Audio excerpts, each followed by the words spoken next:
ఏంది మన మీడియా ఛానల్లో చూస్తేనేమో అక్కడ బాంబులు వేసి అంటారు, అక్కడ నుంచి ఏమో యూట్యూబ్లోను కానీ ఇన్స్టాగ్రామ్లో కానీ రీల్స్లో చూస్తుంటే మేము ప్రజెంట్ సిచ్యువేషన్ ఇది, ఇక్కడ ఏ సిచ్యువేషన్ లేదు, అంతా బాగుంది, ఎందుకంటే ఫేక్ న్యూస్లు అంటే అసలు నిజంగా మన వాళ్ళు యుద్ధం చేస్తున్నారా లేకపోతే ఏంది నాటకం చేస్తున్నారా ఏందని చాలామంది జనంలో అపోహలు ఉన్నాయి. దానివల్ల ట్రోల్స్ కూడా ఎక్కువైపోయినాయి. ఈ ప్రతి ఒక్కటి కూడా ట్రోల్ చేస్తున్నాడు, వాళ్ళని ఏం చేయలేమో మనము, అందుకని యుద్ధం ఆపేశారా, లేకపోతే పాకిస్తాన్ అదే అమెరికా వాళ్ళకి భయపడ్డారా, ట్రంప్కి భయపడ్డారా, అందుకని యుద్ధం ఆపేశారా అని చెప్పి చాలా ట్రోల్స్ చేస్తున్నారు. సో నేను అందరికీ చెప్పింది ఏంటంటే యుద్ధం అనేది జరిగితే మాత్రం ఖచ్చితంగా నష్టపోయేది ఒకళ్ళు ఉండరు.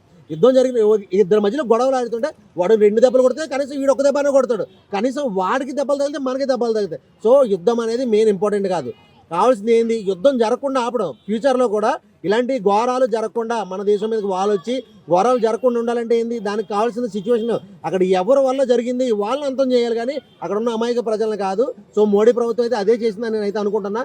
ఇలాగే ఉండాలి అంటే ఎవరో చెప్పారని కాదు, కానీ ఏంటంటే దేశాల మధ్య కూడా సమ్మత కావాలి. ఎందుకంటే వాళ్ళ సపోర్ట్ మనకు కావాలి, మన సపోర్ట్ వాళ్ళకి కావాలి. ఒక దేశం కొట్టుకుంటుంటే మిగతా దేశాలు చూస్తూ ఊరుకోవడానికి ఐక్యరాజ్య సమితి ఒప్పుకోదు. ఖచ్చితంగా వాళ్ళిద్దరి మధ్యలో గొడవ జరగకుండా ఉండాలి అనేదే వాళ్ళు చూస్తారు. ఎందుకంటే మన దేశం నుంచి కొన్ని కావాల్సిన ప్రోడక్ట్స్ వాళ్ళకి వెళ్తాయి, వాళ్ళ దేశం నుంచి మనకు వస్తాయి. వాణిజ్య సంబంధాలు కూడా చాలా చెడిపోతాయి. పాకిస్తాన్ నుంచి కొన్ని వాళ్ళకి వెళ్తాయి, కొన్ని వీళ్ళకి వస్తాయి.